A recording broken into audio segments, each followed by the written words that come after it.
psychiatry and social justice. Hello, this is James, and welcome to episode 35 of the Mad in America podcast. This week, Emily Shearer-Cutler interviews attorney Tina Minkowitz. Today, we will be speaking with Tina Minkowitz, an attorney and survivor of psychiatry who represented the World Network of Users and Survivors of Psychiatry in the drafting and negotiation of the United Nations Convention on the Rights of Persons with Disabilities. Tina is a strong proponent for the abolition of all forced psychiatric interventions and played a major role in attaining a shift in international law in favor of such a ban. She believes in the development of authentic user and survivor perspectives in human rights. Tina, thanks so much for joining us today. Can you tell us a bit about your background and what led you to your interest in international human rights law?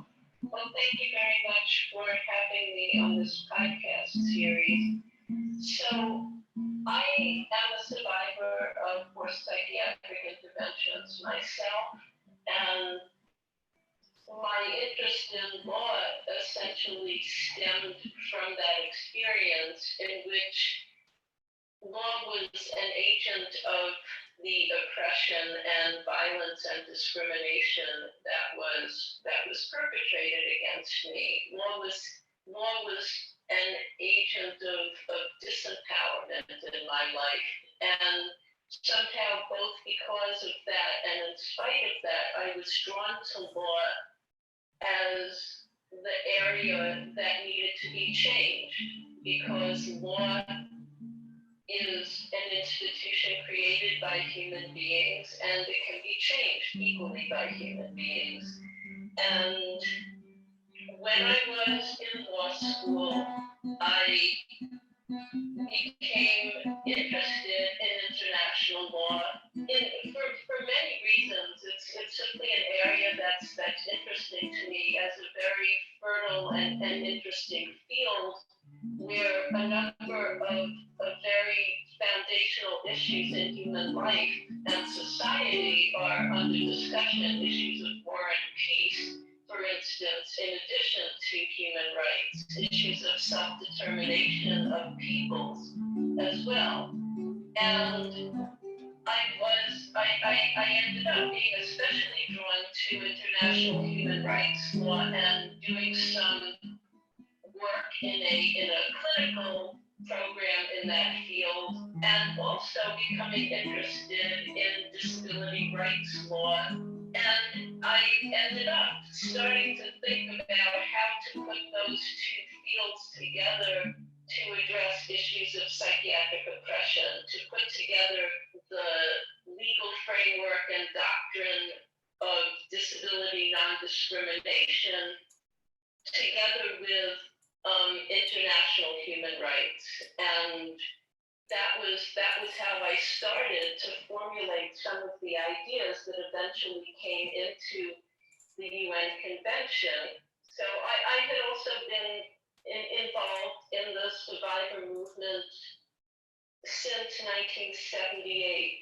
So I very much felt myself to be a part of a community that was advocating our rights and standing up for ourselves, telling our stories, and trying to agitate and campaign for the abolition of forced treatment. But there had not really been any strong legal theory that ended up being successful in moving us towards abolition. And what I came to believe was that disability non-discrimination, together with an international human rights framework, would allow for the kind of creativity that was needed to start to develop some concepts to understand things in a different way within a legal framework. And then I ended up having the opportunity to become involved with the drafting and negotiation of the Convention on the Rights of Persons with Disabilities, which there was a process for this convention that started within the year after I graduated from law school. So it was very good timing for me. And I know that you're a strong proponent of the abolition, not reform, of forced psychiatric treatment. Can you tell us more about the difference between those two positions and why you feel abolition is necessary? Sure.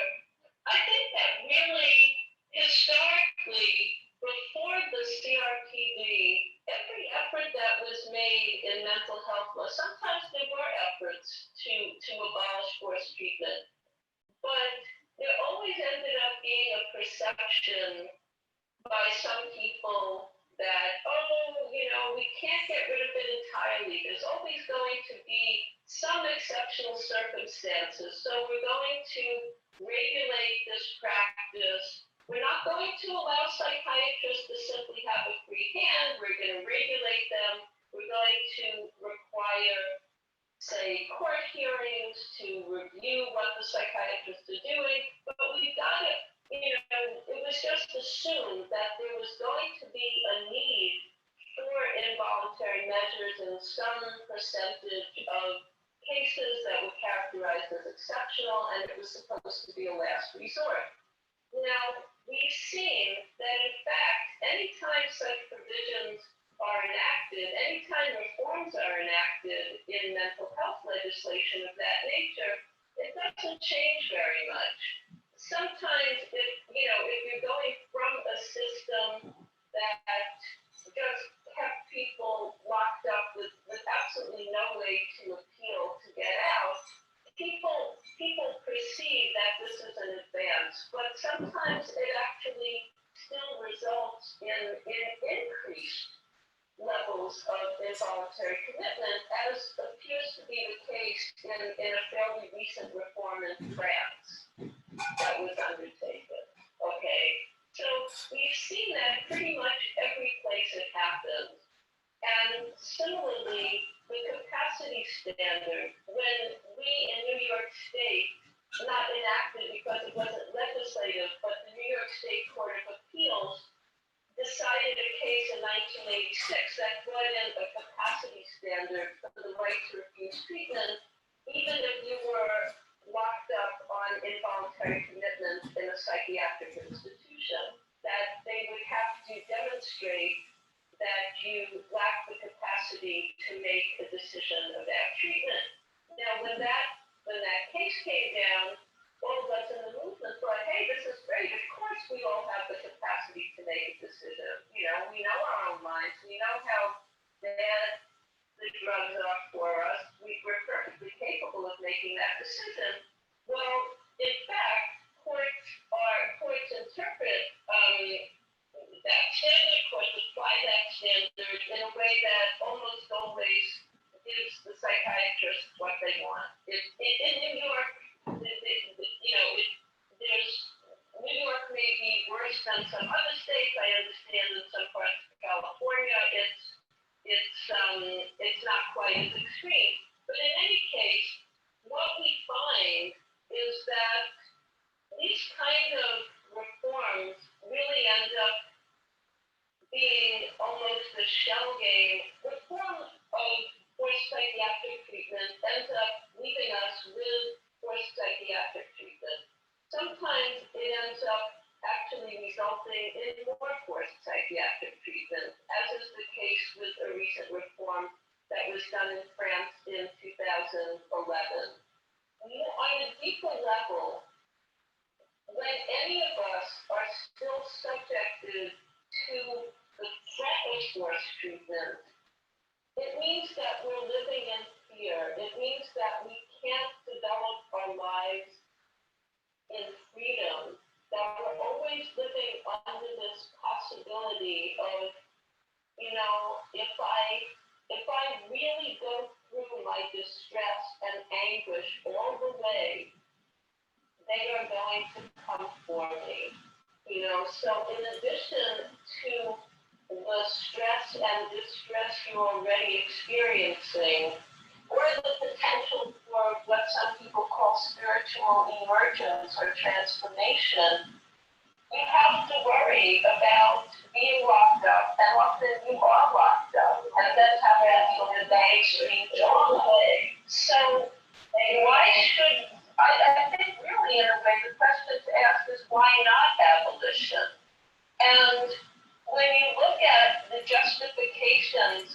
that are advanced for leaving any kind of potential for forced treatment in supposedly exceptional circumstances, in supposedly as a last resort.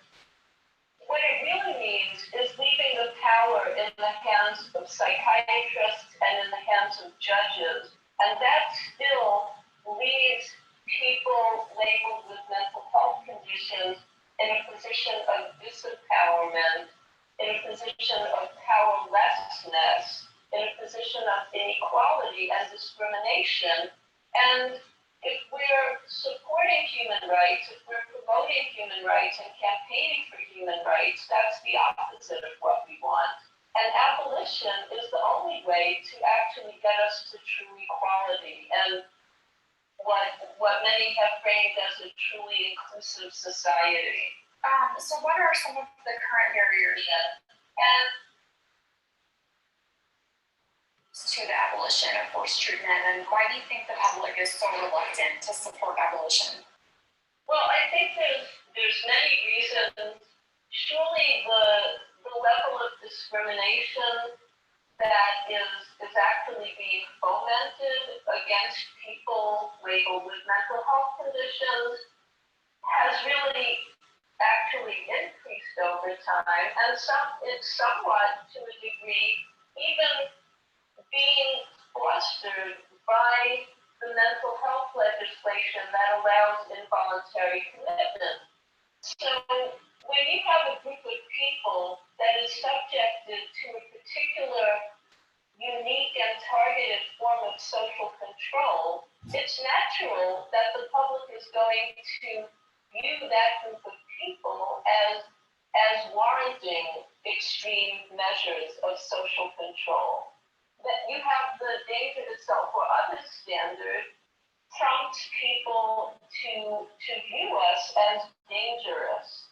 And you clearly have some big media campaigns in the US and in many other countries that have been undertaken that actually foment this kind of discrimination. And parenthetically, I'll point out that that's also, that under the CRPD, for states that have ratified it, there is actually an obligation of awareness raising to counter such discriminatory attitudes and prejudices.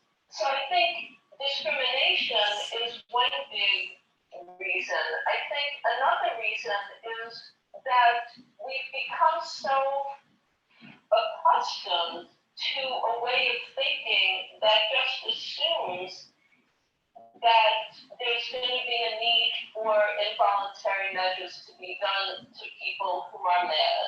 And, if you're mad, you go to the madhouse. You're taken to the madhouse.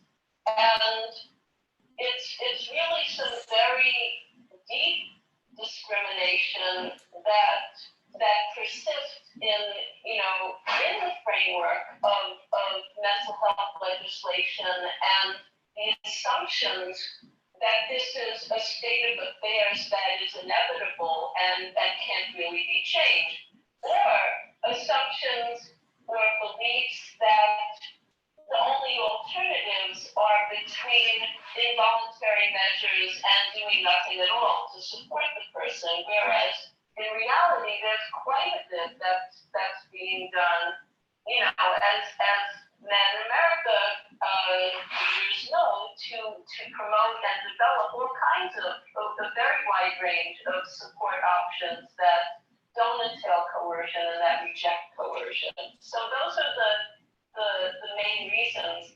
I think there's some degree of resistance, but I think there's also a huge amount of simple ignorance or lack of awareness. The CRPD is not well known, even among users and survivors of psychiatry, and it's certainly not well known among the general public, to the extent that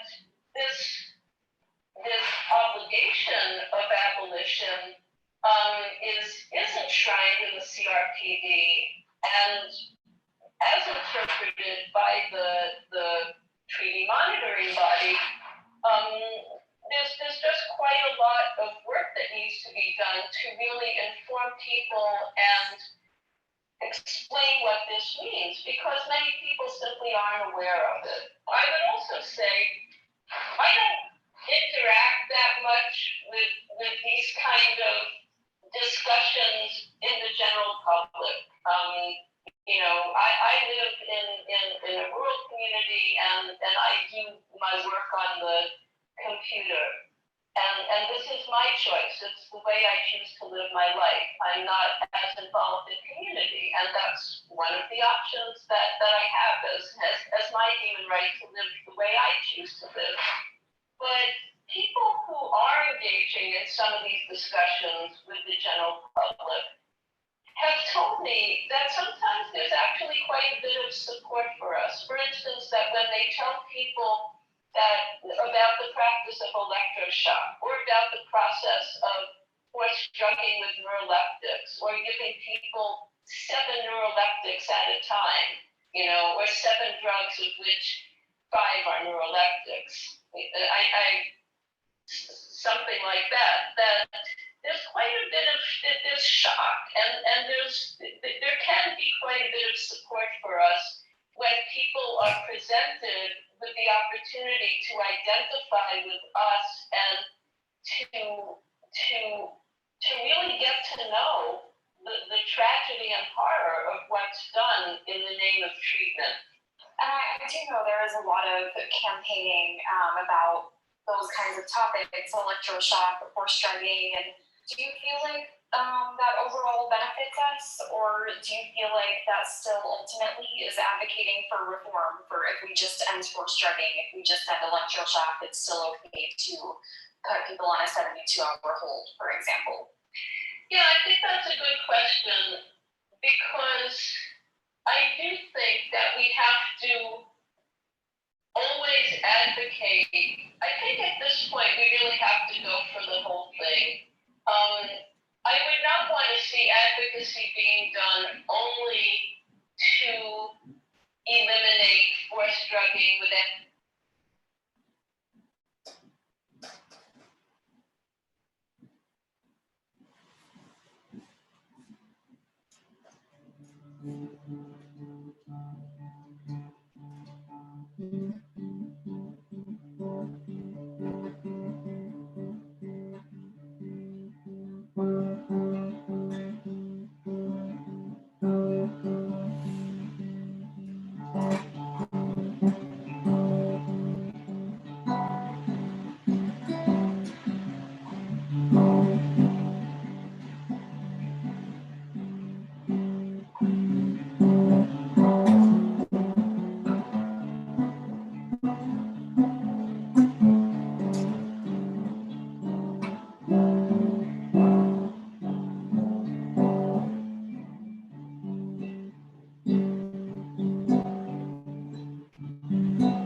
getting rid of, say, 72-hour hold, because once they have you on a 72-hour hold and they have the potential to hold you longer, they can always say, you know what, unless you take this drug, you might not get out when you want to get out.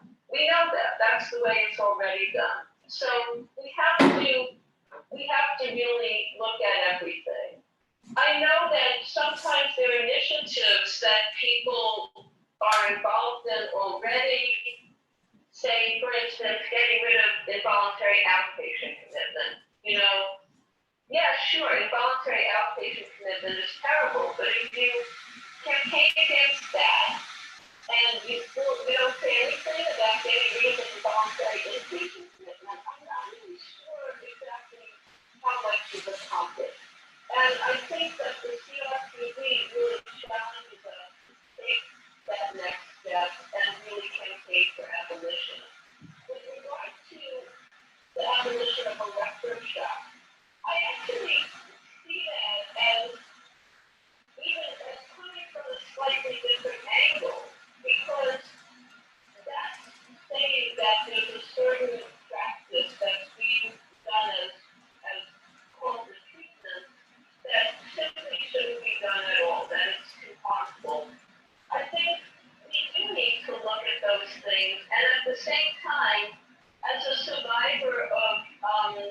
struggling with an elective, I often feel that to isolate electroshock in that sense can end up being, can end up drawing attention in a way that says, oh, this practice is terrible, but everything else is okay.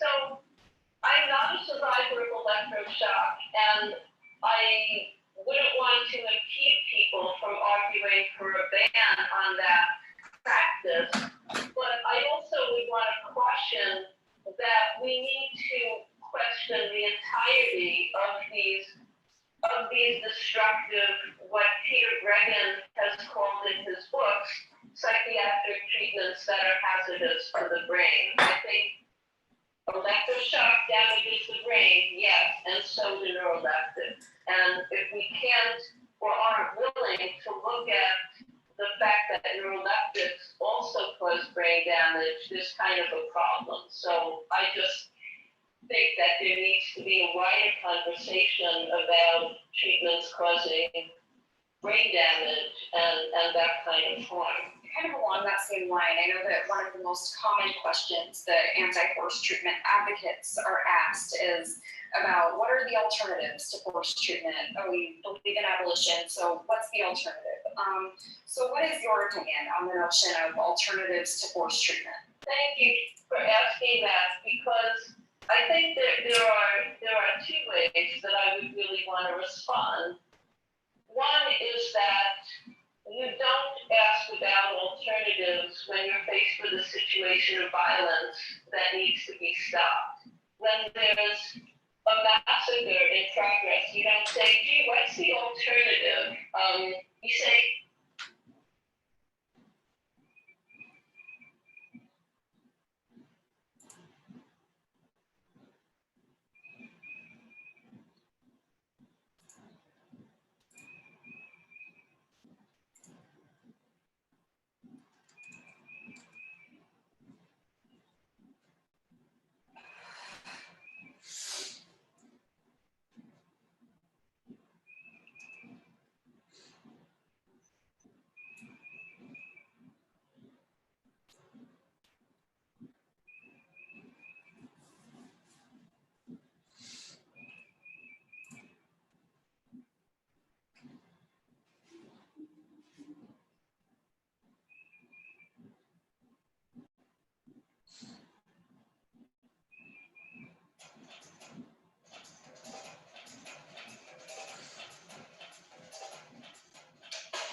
There's a robin redbreast outside the window that is looking at me in a very funny way. What did I say in bird language?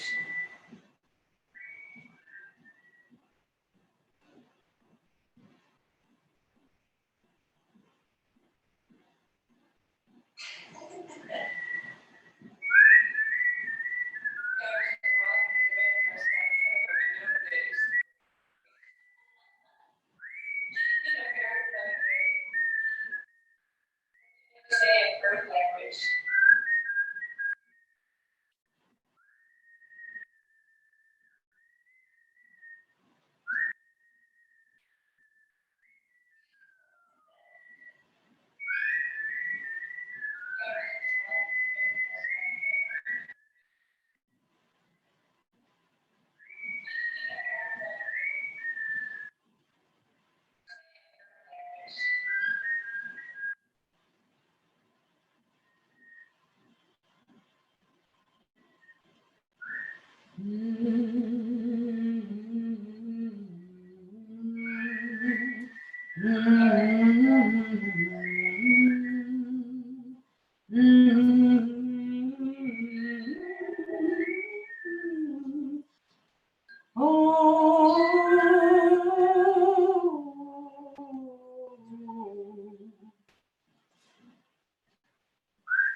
70s, it had just been opened up to the outside world. It had been sealed off for political reasons. No one had been allowed to go there in the modern era. And in the colonial era, it just wasn't of interest to the British. So they were allowed to maintain their own local economy, their own development for thousands of years. And I found really thriving people and a rich culture. There was no unemployment, there was no poverty, as in no poverty. And then I witnessed how the economic growth and development progress created poverty, created pollution on a scale that had again never existed, and with it, divisiveness. So I became a passionate advocate for decentralized or more localized development already in the 70s. And then how did you begin to try to convince the world of its local nature? I started by having seen such clear, almost black and white lessons in Ladakh and also in Bhutan. I had seen how this process not only led to poverty, competition, but actually culminated in violence, in conflict between groups that had lived side by side for 500 years, Buddhists and Muslims, in Bhutan, Hindus and Buddhists, because they've been pushed off the land, away from a dependence on others in their community and a dependence on the land and water around them, into suddenly being thrown into this urban environment where they were dependent on jobs and dollars distributed by distant, anonymous, centralized forces.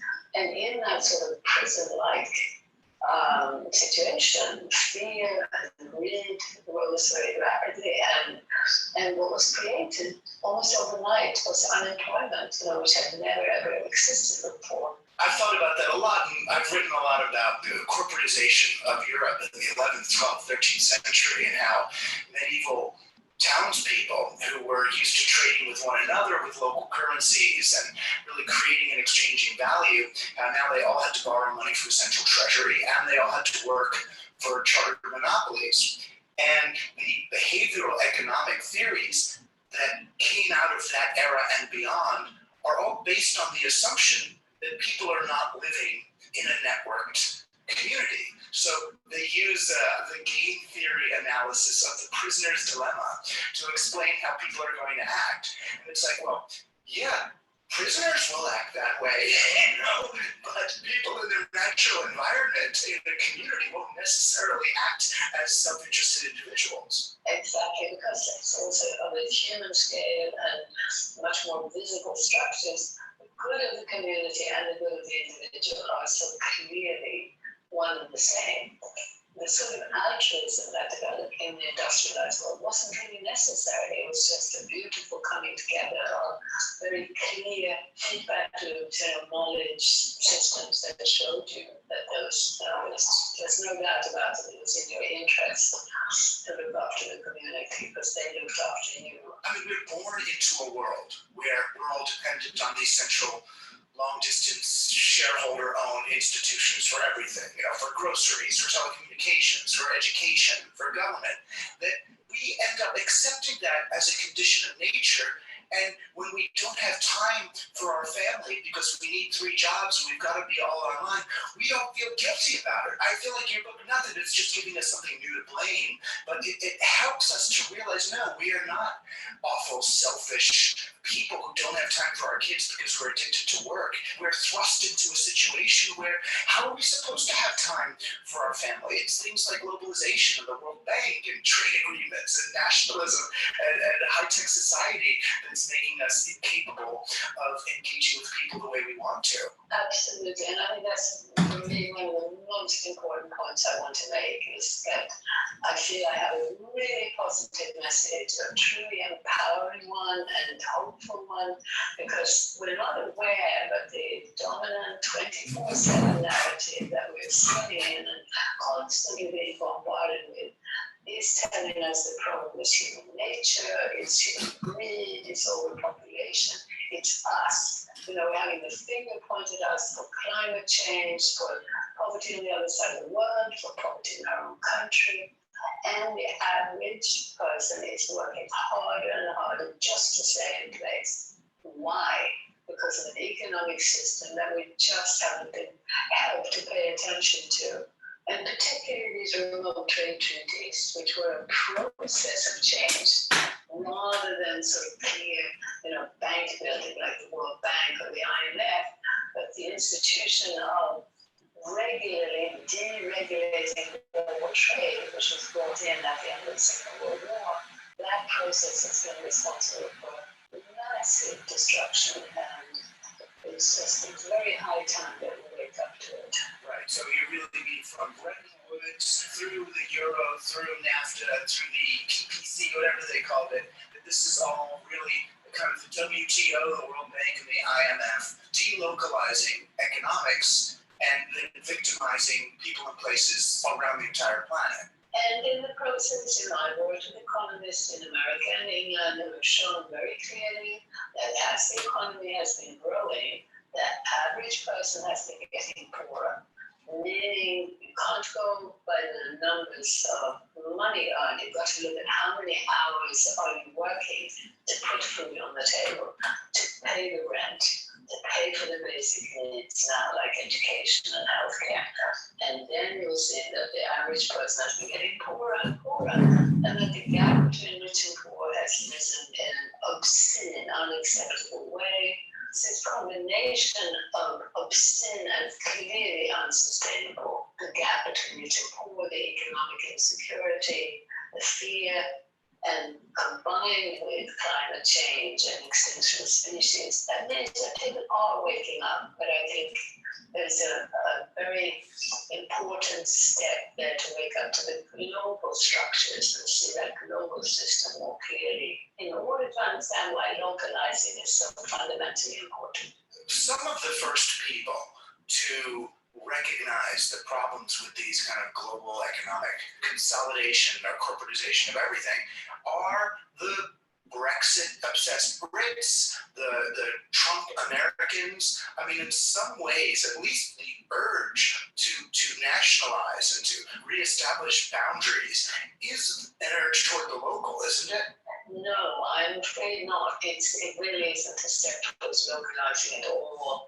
It's a very frightening step towards looking at how can we continue with this insane way of measuring growth and insane addiction to more trade, but do it on our terms. So that's what Trump is about. And, the fundamental truth that depending more and more on global trade means depending more on global monopolistic corporations that have been given more and more freedom. That's what free trade has been. They have therefore had regulations removed. They pay virtually no tax, and they've had a red carpet of global infrastructure rolled out, paid by our tax money. So every business that operates within the national, regional, local arena is subjected to heavy regulation and heavy taxation, squeezed from every angle. And then in turn, these global monopolies have accepted the opposite experience. So we're dealing with something which no self-respecting, even neoliberal can accept, that we will be subsidizing monopolies. Do you think that when climate treaties are negotiated on a global scale, do you think they fall into those same sorts of traps? Absolutely. It's very, very frightening to see that. I have a close colleague in my network, the International Alliance for Localization, Camila Moreno, who's been at all the climate negotiations, all the summits for the last 11 years. And it's very clear, she says, that it's essentially the framing and all the basic thinking comes from corporate bodies that are imposing what they call standards on countries, going along with the imposition, also the legal framework of complete kangaroo courts where governments are signing in black and white. We won't do anything that might reduce your profit-making ability. So you, foreign investor, be it following Volkswagen, be it a bank. We won't do anything that might reduce your profit. And at the same time, in the climate negotiations, countries are being bullied into bringing in changes in agriculture that are very frightening. It's heavy pressure towards equipment from robots to drones to satellites that will do the carbon monitoring at a global scale. It's telling countries you will not be insured, the giant insurance monopolies, unless you conform to these new rules set by corporations. So we need very urgently to wake up to that global situation. I feel very privileged in a way to be able to say there's no need for blaming any particular government, any particular corporation or CEO. The need is to wake up to how the system works and realize that we are all losers in this game. People are more blindly running and supporting an outdated, crazy, counterproductive dogma about growth through more global trade. And that means also growth through ever more energy-intensive strategies. The question is that for a well-meaning activist or Extinction Rebellion person and all, then are we misplacing our efforts to try to push towards a Paris Climate Accord and those sorts of agreements? I think so, that I would definitely say so, because those accords in the first place are not dealing with the very simple and clear and easy ways that we as societies could systemically reduce emissions. First of all, we have to look at where is all this energy going? Where is all this pollution coming from? And it's primarily from the globalized economy, where every day identical foodstuffs are being flown and shipped across the world. Countries are routinely importing and exporting this same product: milk, butter, beef. The US exports about a billion tons of beef, and imports about a billion tons of beef, on and on and on. And you will find that around the world, really intensive system, products that have come from the other side of the world are generally cheaper than products that have come from the Wild West. That's a general rule, but you don't see it very clearly unless you study what's going on globally from this perspective. And you have to look at the costs that are being externalized, and just being externalized off the books. Absolutely, and that.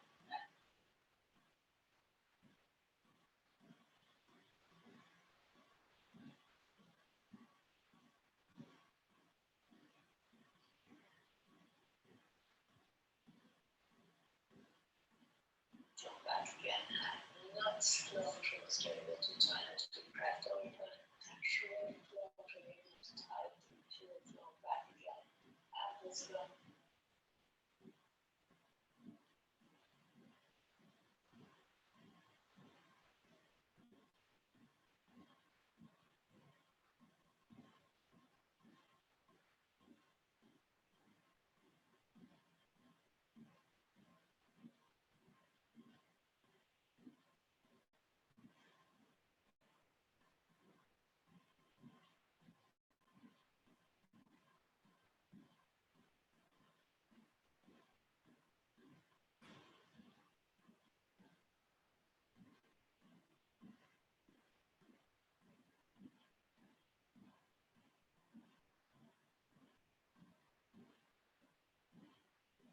Way, but people in their natural environment in a community won't necessarily act as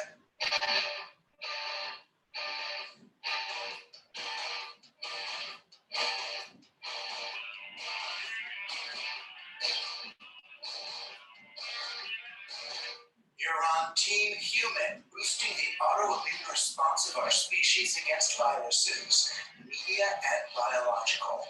We are anathema to social distancing. We may be separated by space, but the quantum field we share doesn't know from meters or miles. I'm Douglas Rushkoff, and you're on Team Human.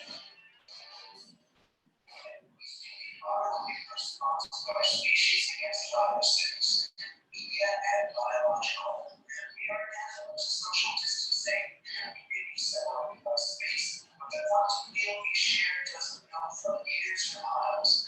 I'm Douglas Rushkoff, and you're on Team Human. Our species and foxes, and wild. Playing for Team Human today, pioneer of the worldwide localization movement and author of Local is Our Future, Helena Norberg Hodge. The first step is to change the I to the we. Even if you want to try to change other things, going at it alone as an isolated individual, and you've been now worldwide categorized as a consumer, you've been brainwashed into believing that you have no power as a voter, as you connect with like-minded people, you're already starting on that journey. Helena will be explaining how globalization doesn't make things more efficient. It just gives corporations more ways to extract value from real people and real places. It's time to intervene on behalf of people. I'm Douglas Rushkoff, and we're all on Team Human. Thanks everybody for taking your time to listen to us today. I know this is a tricky time in a lot of people's lives. And thanks especially to people who chose to support us, like Ian Cunningham, Chad Adams, Andrew Sullen, Arlen Ledoux, and Dorothea Wallach. It means a whole lot to us to have you on Team Human as paying, contributing supporters and helping to keep our small staff alive and fed. You can all join Team Human as paying members at patreon.com/teamhuman or come to teamhuman.fm and click on support. We don't have ads for a whole lot of reasons, and it would keep us alive. You can also check us out at medium.com/team-human, where you can hear the show. You can read written versions of the monologues and read all my columns. And a special shout out to our live terrestrial listeners at xray.fm in Portland, KXRC in Durango, California, and KSPC in Claremont, California. If you want to hear Team Human on your radio station, please let us know at team@teamhuman.fm, especially if you have a contact or know someone at that station who can actually help us get on. This has been a hard week for a lot of us. It was a particularly hard week for those of us who are friends with Genesis Briar P. Orridge. He was a guest on the show, about a year ago when he first learned he had leukemia. He came on the show and you could hear the respirator in the background, and we really had a good old time together that day. And we spent a lot of time together in the last few months, and I'm sorry to say, a couple of days ago, Genesis died. He just couldn't breathe. He kept going to the hospital, and they would drain his lungs, and then he'd go home for a month or so, and then have to go back, and then it was every couple of weeks, and then he'd just gotten out, and he sounded great. IMF, but the institution of the distractions, the figure.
are the designated threats capable of garnering ratings or standing in for an enemy and conforming to the needs of television as a medium and as an industry.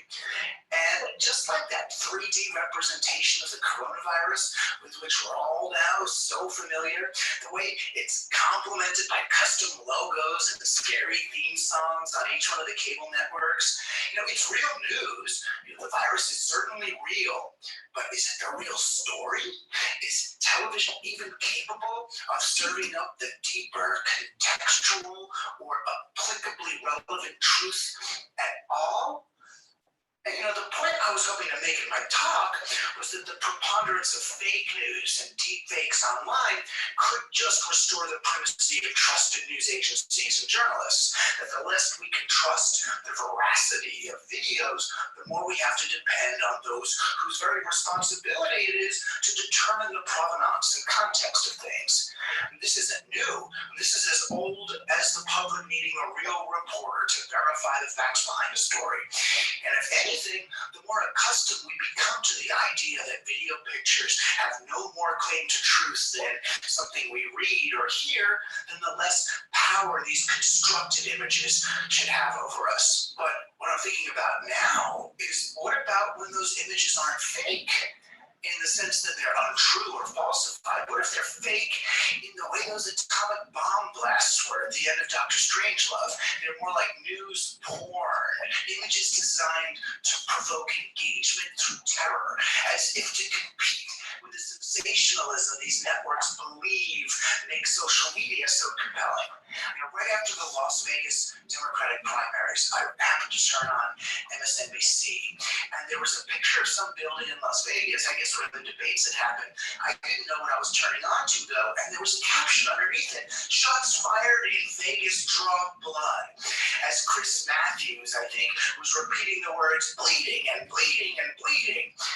And of course, it turns out he was referring to Elizabeth Warren's televised skewering of candidate Michael Bloomberg. But the words took me back immediately to the mass shooting in Vegas of, a year or two ago. And I'm thinking, how could a TV network be so insensitive to such an obvious trigger? Consciously or not, the producers were simply doing their job of generating the most sensation by any means necessary. And now that we're in the midst of this slow motion viral crash of unknown magnitude, I'm beginning to see how television just can't help but fail us in our time of need. The medium itself seems to be biased towards the worrying that Kubrick is suggesting is so self-destructive. By surrendering our faculties to the tube, we relegate our real-world problems to the logic of television, and that's not where it's going to be solved. Those of us watching TV for our sense-making about COVID-19, we've been living under a sustained assault. The real virus is invisible. It's among us. He's in the house. So the best TV can do is put up images, figures, and bodies that represent the virus. Characters and objects like the Chinese, immigrants, airplanes, masks.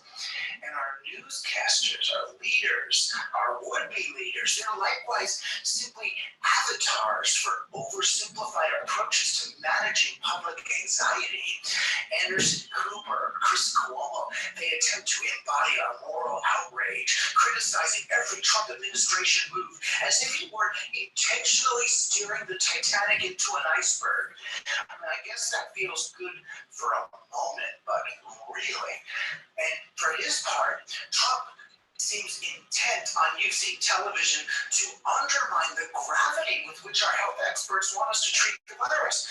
His kind of semi-incoherent speeches, they suggest he still doesn't know what all this fuss is about, as if the crisis isn't quite bad enough even to pull him out of his daydreams. He shakes hands and shares a microphone with all these people, even as they explain the importance of social distancing, because as Trump knows better than anyone, it's the pictures that matter on TV.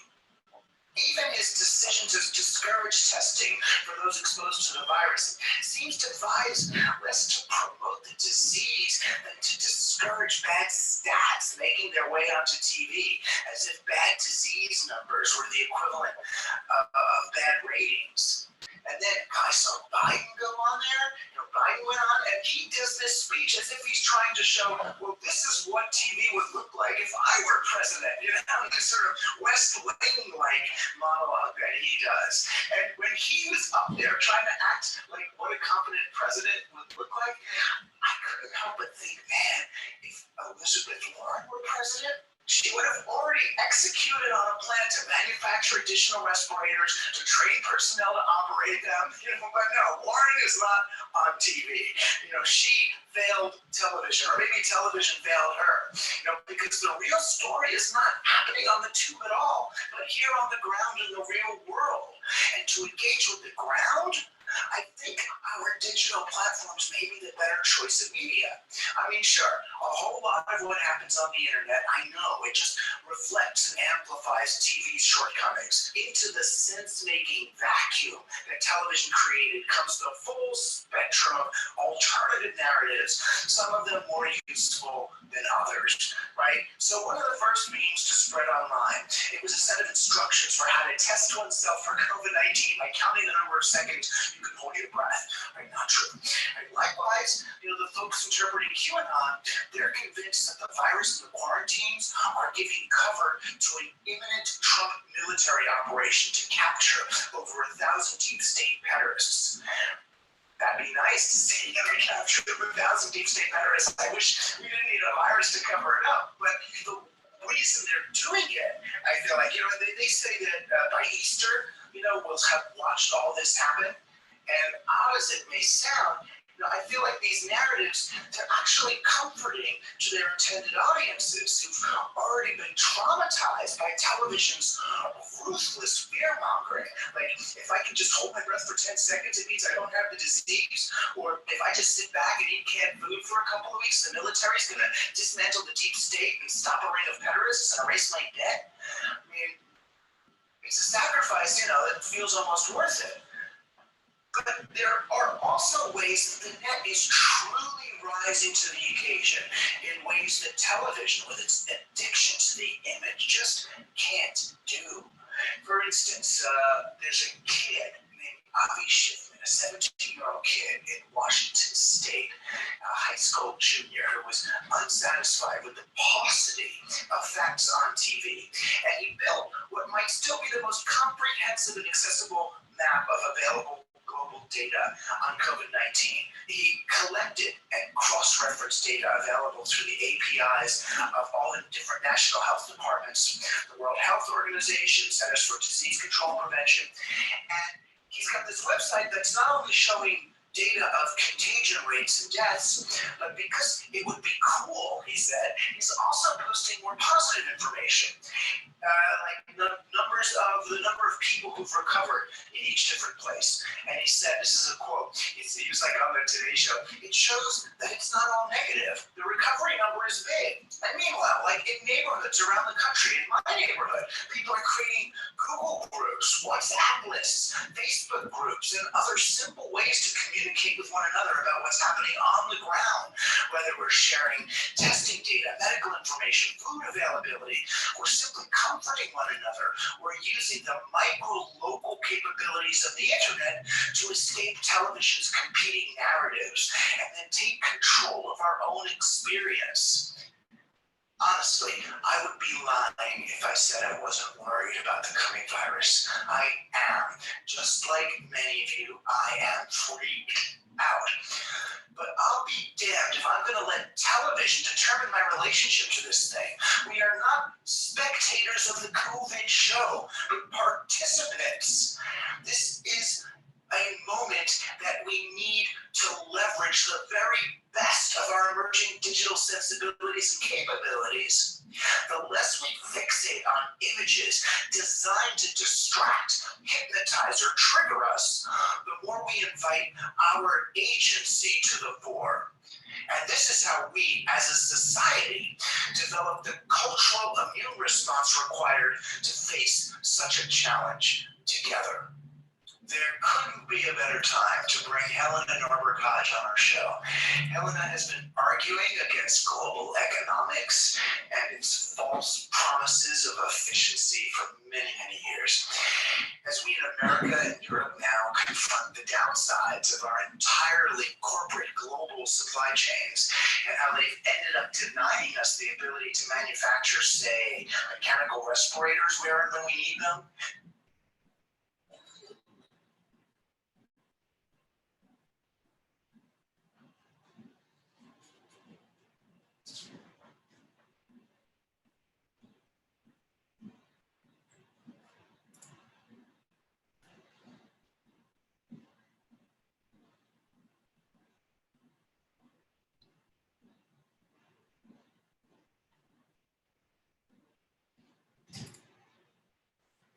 Howdy, howdy, howdy. I am putting in a quick episode here to update because I am going to be getting another channel going.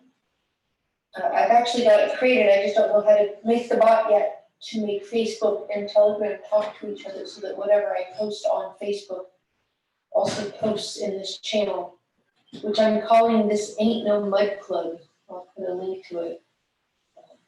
Reference to Talking Heads' Life During Wartime.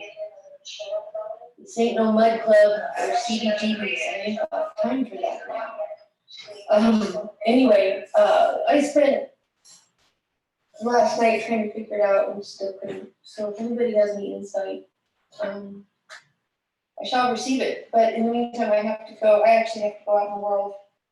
Not out in the world, just to my other house to pick up some things I should have picked up last time I was there, and to deliver a survival implement of a can opener to my friend who has very sort of arthritic hands.